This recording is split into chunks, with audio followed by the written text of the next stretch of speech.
വൃത്തിയായിട്ട് കൊടുക്കുന്നുണ്ടെന്ന് ഈ വൈകുന്നേരത്ത് നീക്കി വേണമെന്ന് കാച്ചി വെള്ളാട്ടുണ്ട് ചൂട്ട് കത്തിത്തിരി പന്തത്തിരി വെള്ളാട്ടെന്ന് പറയൂ അങ്ങനെ പല ചടങ്ങൊക്കെ ഉണ്ട്. കോമനായിട്ട് ഇളകിയതാണോ അവര്? ദൈവം വരുന്ന ഒരു മനം നിറഞ്ഞ ആടുകയെന്ന് പറയും. വിതാളത്തിന്റെ ഒച്ചയിൽ ശക്തി കയറുക.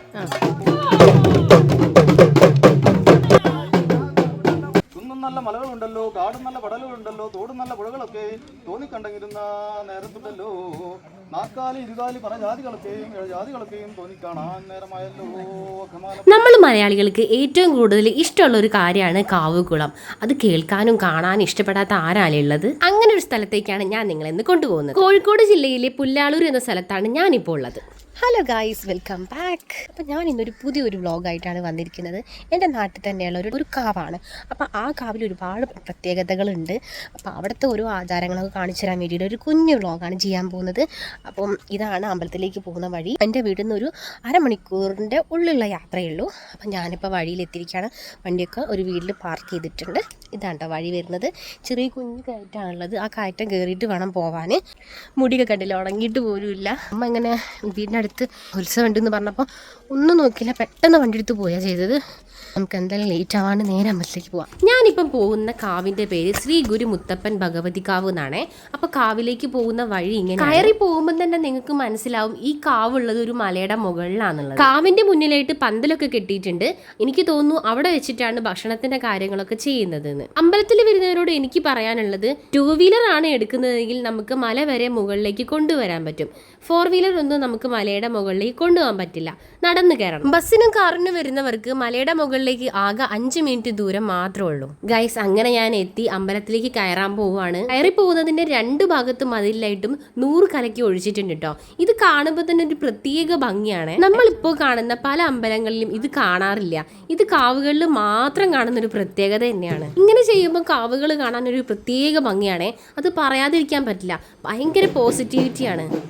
ഇങ്ങനെയുള്ള കാവുകളിൽ നിങ്ങൾ പോയിട്ടുണ്ടെങ്കിൽ അതിന്റെ എക്സ്പീരിയൻസ് ഒന്ന് കമന്റ് ചെയ്യണേ. കാവിനെ കാവായിട്ട് കാണണമെന്നാണ് ഇവിടെയുള്ള ആളുകൾ നമ്മളെ പഠിപ്പിക്കും. കൂടുതലായിട്ടുള്ള പുരോഗതി വന്നാൽ തന്നെ ആ കാവിന്റെ ഒരു ഭംഗി പോകുന്നു തന്നെ അവർ പറയുന്നുണ്ട്. ഞാൻ കാവിലേക്ക് കയറി വരുമ്പോൾ തന്നെ നല്ല രീതിയിലുള്ള തുടികൊട്ടും പാട്ടെല്ലാം കേൾക്കുന്നുണ്ടായിരുന്നു. കാവിന്റെ മുന്നിൽ നിന്നിട്ട് പുറത്തേക്ക് നോക്കുമ്പോൾ നമുക്ക് മറ്റൊരു മല കാണാൻ പറ്റുന്നുണ്ട്. നമുക്ക് നോക്കിയാൽ മനസ്സിലാവുന്ന ഒരു കാര്യമുണ്ട്, കാവും പരിസരമൊക്കെ എന്തോ ഒരു നല്ല ഭംഗിയായിട്ട് അവർ കൊണ്ടു നടക്കുന്നത്. വഴിപാട് ബോർഡിൽ ഒരുപാട് ദൈവങ്ങളുടെ പേരുണ്ട്. മുത്തശ്ശി, കരിയാത്തൻ, കുട്ടിച്ചാത്തൻ, ഭദ്രകാളി, ഗുരു, ഗുളികൻ, എല്ലാം നല്ല ശക്തിയുള്ള ദൈവങ്ങൾ. ഞാൻ വരാൻ ഇത്തിരി നേരം വൈകിയെങ്കിലും അവരുടെ ആദ്യത്തെ ചടങ്ങായിട്ടുള്ള തുടികൊട്ടും പാട്ടും കേൾക്കാൻ പറ്റി. ഉത്സവം തുടങ്ങുന്നതിന്റെ മുന്നോടിയായിട്ട് കാവുണർത്തൽ ചടങ്ങാണ് ആദ്യം നടക്കുന്നത്.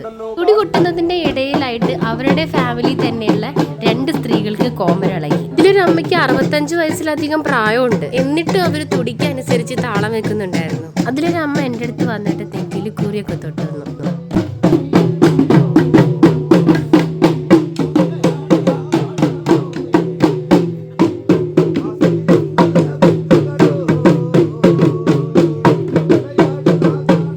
തുടികൊട്ടും പാട്ടും ഒരു പ്രത്യേക താളമാണ്. നമുക്കതിങ്ങനെ കേട്ടിരിക്കാൻ തോന്നും. ഏകദേശം അത് മുറുകി മുറുകി തുടങ്ങിക്കഴിഞ്ഞു.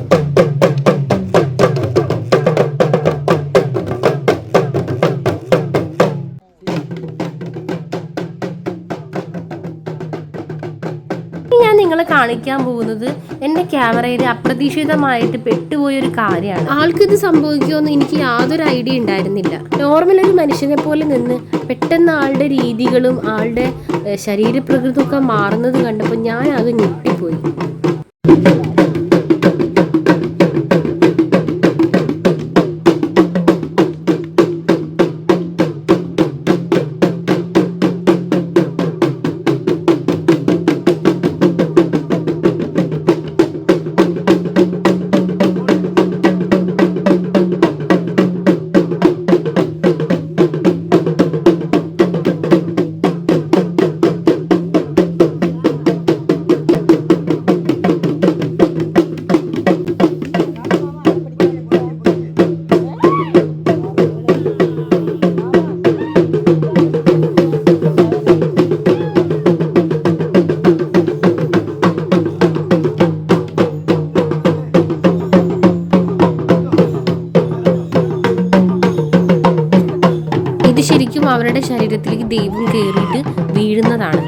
കാര്യങ്ങൾ നമ്മളെ കണ്ണിന്റെ മുന്നിൽ സംഭവിക്കുമ്പോൾ നമുക്ക് വിശ്വസിക്കാതിരിക്കാൻ പറ്റില്ല. അതുപോലെ ഒരു കാര്യമാണ് ഇപ്പോൾ നടന്നുകൊണ്ടിരിക്കുന്നത്. ഇപ്പോൾ ദേവിയുടെ കോമരം ഉറഞ്ഞു തുള്ളിയിരിക്കുകയാണ്.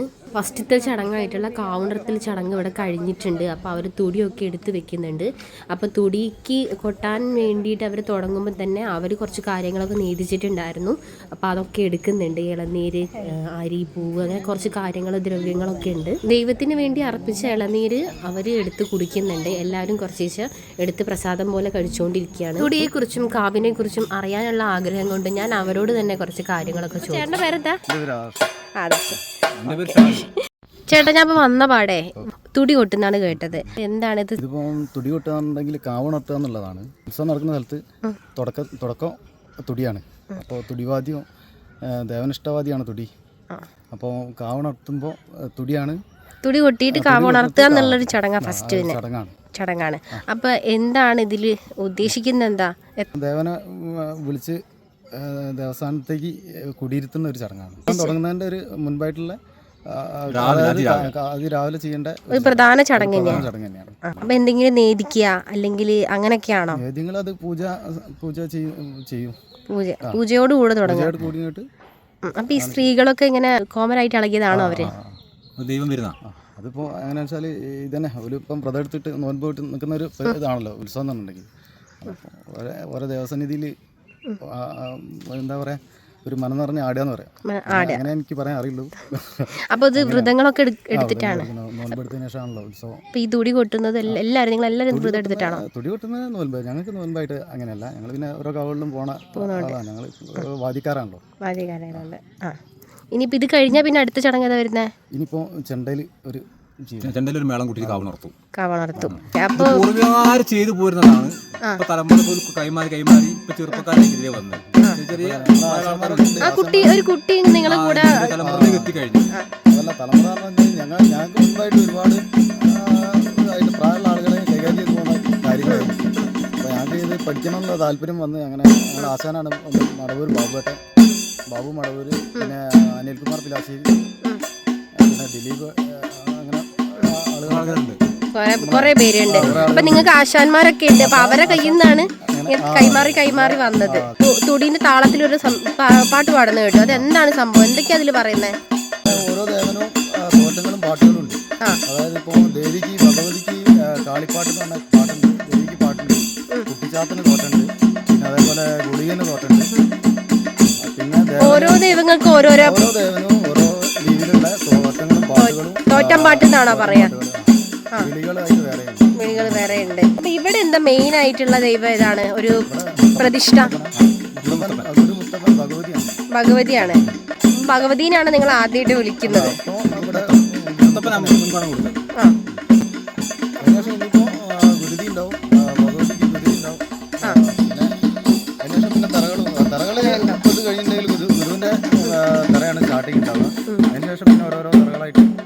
ചേട്ടാ, ഒരു സംശയമാണ്. കുറെ അമ്പലങ്ങളിലെ കണ്ടിട്ട് സ്ത്രീകൾ ഇങ്ങനെ ആടുന്നത്. അപ്പൊ അതിന്റെ എന്തെങ്കിലും ഒരു പ്രാധാന്യം എന്താണ്? അങ്ങനെ എന്താണ് അതിന്റെ ഉള്ളിലത്തെ ഒരു കാര്യം? എന്താണത്? സ്ത്രീകൾക്ക് പ്രാധാന്യം നിങ്ങൾ കൊടുക്കുന്നതാണ്? സ്ത്രീകൾക്ക് പ്രാധാന്യം കൊടുക്കാന്നല്ല, അതിപ്പം പുരുഷന്മാരുമായി തന്നെ സ്ത്രീകളും വ്രതങ്ങൾ എടുത്തിട്ട് നോൻപെടുത്ത് അങ്ങനെ ഒരുപാട് ഇതിൽ കൂടുതലായിട്ട് സ്ത്രീകൾ ഉറഞ്ഞുകൊള്ളുന്ന ഇപ്പം കൊടുങ്ങല്ലൂരില്ലേ, അതേപോലെ തന്നെ കൊടുങ്ങല്ലൂർ അമ്മയ്ക്ക് പ്രാധാന്യമുള്ള ഒരുപാട് സ്ഥലങ്ങളുണ്ടല്ലോ. അവിടെ സ്ത്രീകൾ എന്തായാലും ഉറഞ്ഞുകൊള്ളുന്നതാണ്.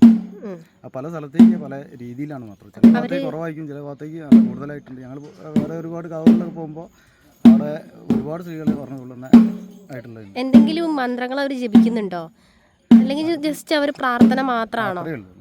പ്രത്യേകിച്ച് മന്ത്രങ്ങളും കാര്യങ്ങളൊന്നും ഉണ്ടായിട്ടില്ല.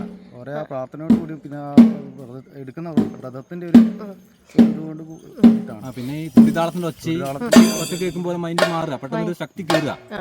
പിന്നെ ചേട്ടാ, ലാസ്റ്റ് ആയിട്ട് ഇപ്പൊ നിങ്ങൾ കൊട്ടലിന്റെ സ്പീഡ് കൂടിക്കൊണ്ടിരിക്കുമ്പോൾ അവിടെ തന്നെ ഒരാൾ പെട്ടെന്ന് വീണ്ടും നാഗത്തിന്റെ ആ ഒരു ദേവിയുടെ അടുത്തേക്ക് ഓടി പോകുന്നുണ്ട്.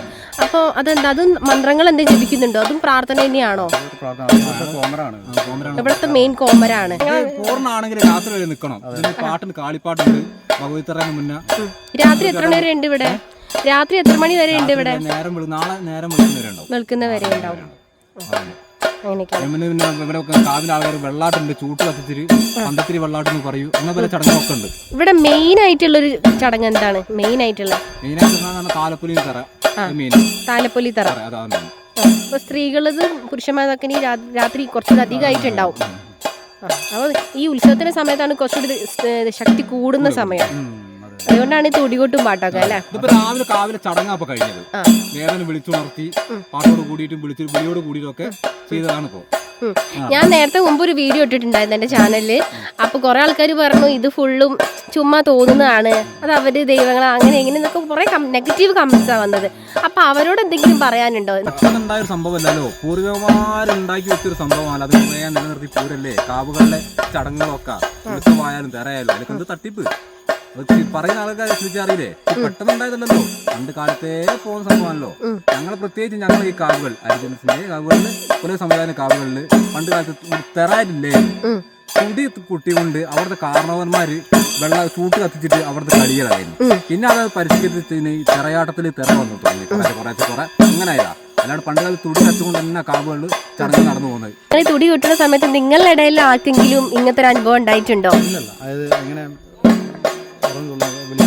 വെളിച്ചപ്പാട് പോലെ ആർക്കെങ്കിലും ഒരാൾക്ക് ഉണ്ടായിട്ടുണ്ടോ? ഉണ്ടായിട്ടില്ല. അതുകൊണ്ട് പിന്നെ അങ്ങനൊന്നും ഉണ്ടാവില്ല. ഞങ്ങളൊരു തൊഴിലാണ്, ഞങ്ങൾ വേല ചെയ്യാമെന്നതാണ്. പൂർവികരായിട്ട് അല്ലെങ്കിൽ നിങ്ങളെ കുടുംബത്തിൽ എല്ലാവരും ഇത് തന്നെയാ ചെയ്തോണ്ടിരുന്ന ജോലി. താങ്ക്സ് ഏട്ടാ, ഞാൻ ഇത്രയും കാര്യങ്ങൾ ചോദിച്ചു പറഞ്ഞു. Thank you so much. തുടികൊട്ടി കാവുണർത്തിന് ശേഷം ഇനി ചെണ്ടയിൽ മേളം കൂട്ടിയിട്ട് കാവുണർത്തുന്ന ചടങ്ങാണ് അടുത്തത്.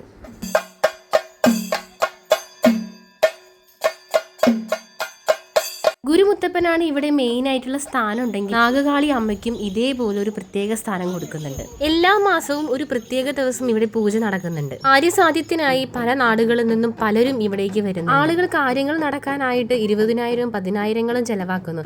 എന്നാൽ ഇവിടെ പൈസ അല്ല പ്രാധാന്യം, മനസ്സറിഞ്ഞിട്ടുള്ള ഭക്തിയാണ്. പറയാതിരിക്കാൻ വയ്യ. ഇവിടുത്തെ ഏറ്റവും വലിയ പ്രത്യേകത എന്ന് പറയുന്നത് കാര്യങ്ങൾ നടന്നു കഴിഞ്ഞാൽ ഇവിടുത്തെ ദൈവം പറയുന്നത് ചിലപ്പോൾ കൈ നിറയെ മുല്ലപ്പൂ വേണമെന്നായിരിക്കും. അന്യനാടുകളിൽ നിന്ന് ആളുകൾ ഇവിടെ എത്തിച്ചേരുന്നുണ്ട്.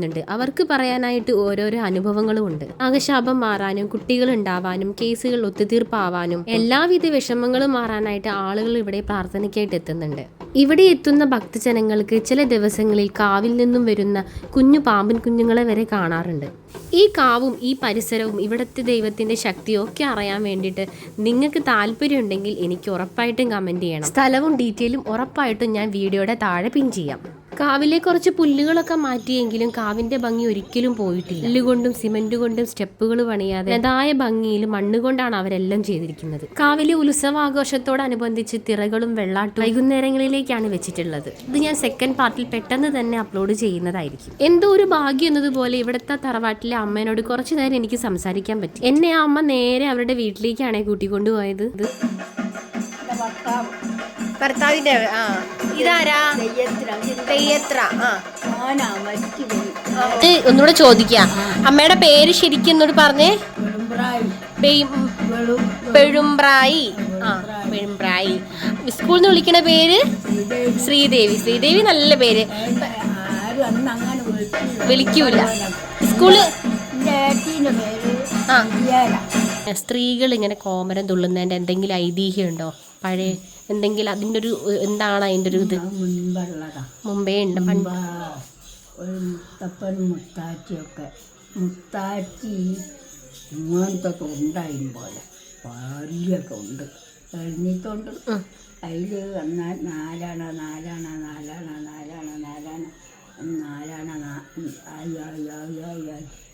ഒത്തിരി നിറഞ്ഞോലെ. അപ്പോൾ ഈ സ്ഥലമുള്ള ആളെ തെരണ്ടി കുത്തിയോലെ മീൻ പിടിക്കാൻ പോയി. അപ്പോൾ ഇവിടുത്തെ ഈ സ്ഥലത്തിൻ്റെ ഉടമീൻ്റെ പേര് വെള്ളായിന്ന. പിന്നെ ഈ തെരണ്ടി കുത്തിയപ്പോൾ കിടക്കുകയാണ് അയാൾ കുറ്റിയോട്ടിലെന്ന് പറഞ്ഞു. അങ്ങനെ പറഞ്ഞോലെ ഈ പൈസ അന്നൊക്കെ അങ്ങനെ വിളിച്ചത്. ഈ പൈസ തൊണ്ട് ഉറുപ്പിയായിട്ട് കൊടുത്തു കണ്ടു. ഈ വയങ്ങർക്കും നിക്ക് വേണമെന്ന് മുത്താച്ചി ഭയങ്കരക്കും നിക്ക് വേണം. നിങ്ങൾ ഇതായിട്ട് എടുത്തോളിന്ന് പറഞ്ഞത്. അങ്ങനെ 1 ഏക്കർ സ്ഥലം പോലെ ഉണ്ട്. 2 ഏക്കർ സ്ഥലത്താണുള്ളത് അല്ലേ?